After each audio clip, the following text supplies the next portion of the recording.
Superman 3. So the plot of Superman 3 is about computer programmer Gus Gorman, played by Richard Pryor, is hired by financial tycoon Ross Webster, played by Robert Vaughn, excuse me, to seize control of a weather satellite and annihilate Colombia's coffee crop. When Superman, Christopher Reeve, manages to thwart the plan, Webster commands Gorman to use the satellite to locate kryptonite, the Man of Steel's mortal weakness, but a missing unknown element in this kryptonite, replaced by Gorman with tar, causes an unintended side effect when present to Superman. So, about this movie. I didn't see this movie. Like, the first time I saw this movie was back in, I want to say November 2017. So 3 years ago is when I saw this movie, like the very first time. And the only thing I was thinking to myself was, what the fuck was I watching? What the hell was that? Oh my god. Like,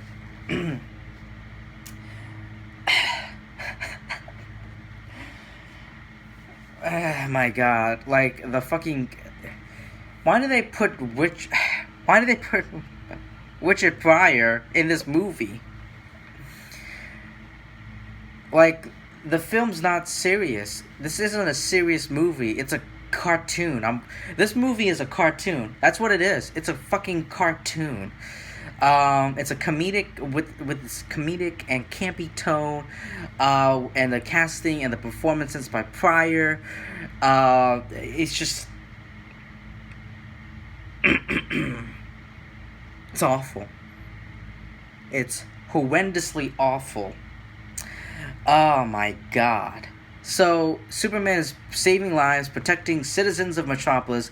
Meanwhile, Gus Gorman discovers he has a talent for computer programming and is hired at the Metropolis base conglomerate Websco. Gus embezzles his employer through salami slicing, bringing him to the attention of CEO Ross Webster. Webster's intrigued by Gus's potential to help him rule the world financially. Joined by Sister Vera and psychic nutritionalist Lorelai, Ross blackmails Gus into helping him. And okay, I'm just gonna struggle through this. At the Daily Planet, Clark Kent convinces his boss, Perry White, to let him and photographer Jimmy Olsen to return to Smallville for his high school reunion, at the same time that his fellow reporter, Lois Lane, leaves for vacation in Bermuda. That's right, Lois Lane leaves for vacation to the Bermuda, which means that Margot Kidder isn't going to be in this movie. She's not going to... That's the end of Lois Lane until the very end of the movie. So yeah, so like in between, like this ginormous gap, we don't have Lois Lane, but you know who we do have at the reunion? Clark is reunited with childhood friend Lana Lang. So we don't have Lois Lane, but we do have Lana Lang, played by Martha Kent from Smallville. I love all these connections. But anyway, who is a divorcee who has a son named Ricky, but is harassed by Brad Wilson, he was a bully then, he's a bully now. He doesn't change. Brad is still Brad. He's still the same dick. Clark spends a few days in Smallville and gets closer with Lana during a picnic. Superman saves Wiki from being killed by a combined harvester. Infuriated by Columbia's refusal to do business with him, Ross orders Gus to command Vulcan an American weather satellite to create a tornado to destroy Colombia's coffee crop. Oh my god. Allowing Webster to corner the You know how stupid. I'm sorry, I gotta stop reading my notes. Do you know how stupid that just me just that just come out of my mouth? His big plan is to destroy like coffee. Oh my god. And we're just getting worse. It's just getting worse and worse by the second. I'm just gonna skip ahead. So, Ross orders Gus to use his computer knowledge to create kryptonite. So Gus uses the satellite to create and analyze Krypton's debris, but discovers that one of the elements of kryptonite is unknown, quote unquote, but he replaces it with tar. After glancing at his pack of cigarettes, because I guess that's what cigarettes are made out of. I didn't know that. I actually didn't know cigarettes were made out of tar, if that or contained tar. But anyway, Lana convinces Superman to appear at Ricky's birthday party, but Smallville turns into a town celebration. Gus, disguised as one of the army officers, gives Superman the flawed kryptonite, but it looks like it doesn't have any effect, or so it seems. But Superman soon becomes selfish, because I remember, like, he goes to Lana's house, and then, like, when Lana left the room, Superman kind of felt dizzy, kind of felt like motion sickness. And then he later becomes okay, but he becomes selfish. His desire for Lana causes him to delay rescuing a truck driver from a jackknifed rig hanging from a bridge. Superman becomes pessimistic, and regresses into committing petty acts of vandalism, such as straightening the Leaning Tower of Pizza and blowing out the Olympic flame. So yeah. And the three villains, the villains decamp to the computer's location into the Grand Canyon. Superman goes on a drinking binge because he's overcome by guilt and suffers a nervous breakdown. He flies off, and he goes into the junkyard. And this is the scene.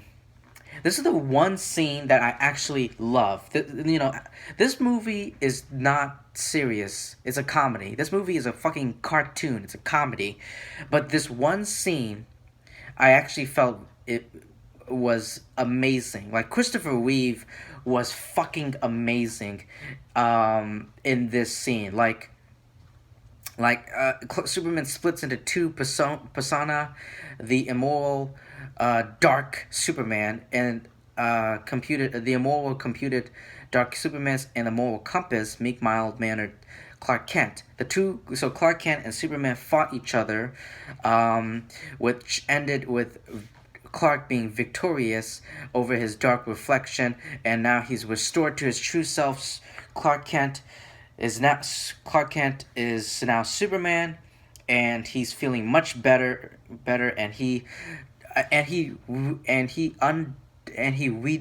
undoes what he did. So, like, all the terrible shit all the vandalism that he caused, he erased all of that. He fixed everything. So yeah. So moving on, Superman confronts Ross and all of them at the Grand Canyon, and then like the fucking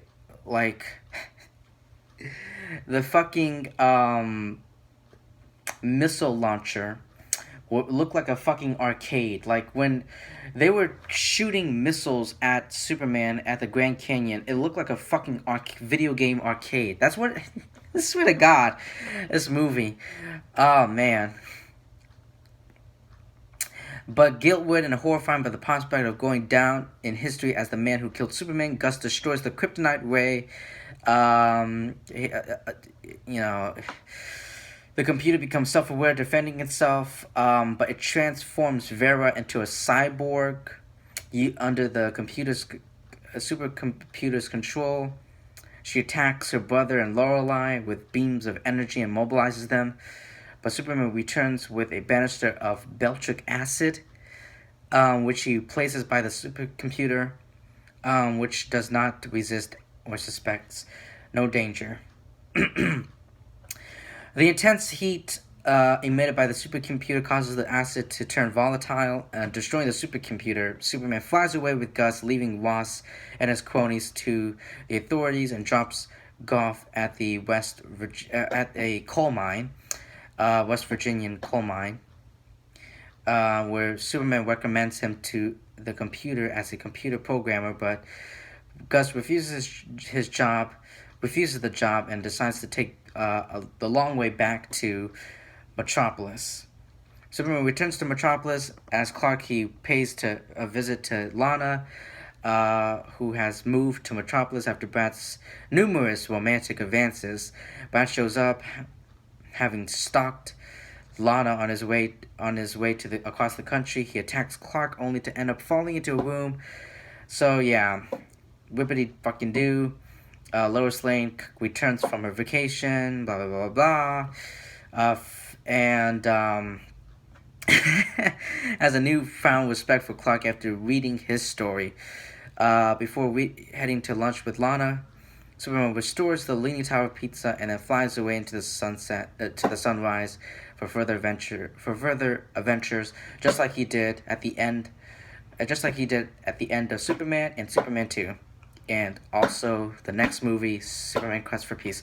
And that's it. I'm done talking about this movie. So, even though, this movie gave us so we didn't have Lex Luthor in this movie, so they replaced Lex Luthor with another wealthy villainous man, with Ross, who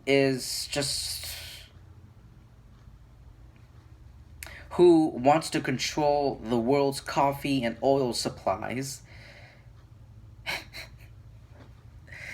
Oh my god. This movie gave us a shitty Lex Luthor. But I did get, even though we don't have Bizarro or Livewire, I did get, when Vera when she turned into that cyborg, when she was transformed into the cyborg by a supercomputer, I did get a little bit of a Livewire vibe. And of course Bizarro, when Superman turned dark and then started causing all this vandalism and all this mayhem at the bar. I saw his reflection, and seeing it, like, I did get a Bizarro vibe from Dark Superman. So yeah, so even though we don't have, like, come on. Like, what is with these movies? Like, there are better, like, Lex Luthor and General Zod are not the only villains of Superman. Superman has dozens of villains. You could have fucking Darkseid, as I said, Bizarro, Livewire, Parasite, Doomsday, like, Brainiac. You have all these villains, supervillains at your disposal, and yet they always go back to Lex Luthor and General Zod. This is one thing that I don't like about any of these movies. It's like they can't think of any other villain for Superman, and so they create their original idea, which turns out to be a shitty, like, version, which turns out to be a shitty villain. It's just terrible. It's just terrible all around. And also, going back to the comedic and campy tones, like, when, like, the movie, like, the opening credits of this, the opening credits for this movie tells me what kind of movie I'm gonna be expecting. Like it's a domino effect, like a blind man, it's a domino effect, like a skateboard, like for example, like a skateboarder accidentally hits a blind man. It just who like hits a pole. It's just, and then like fast forwarding, we have the walk and don't walk, uh, signs fighting each other. What the fuck? Like the walk and don't walk signs are like fighting each other. The traffic is going mayhem. Like people, there's crowds of people on the streets. Oh my god, it's chaos, and it's absolutely terrible.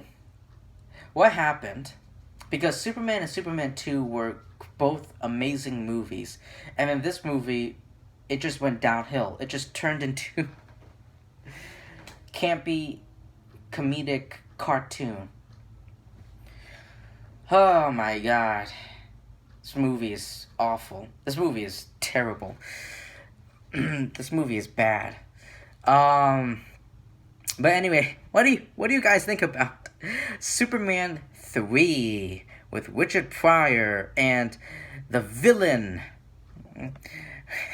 The villain was Ross Webster, who wants to take over the world. Well, actually, take over the world's coffee and oil supplies. Jesus Christ. But that one scene that saves this movie, that one scene that I think is amazing, with that junkyard fight between Dark Superman, and Clark Kent. That was amazing. Everything else was a comedy. Everything else was a cartoon.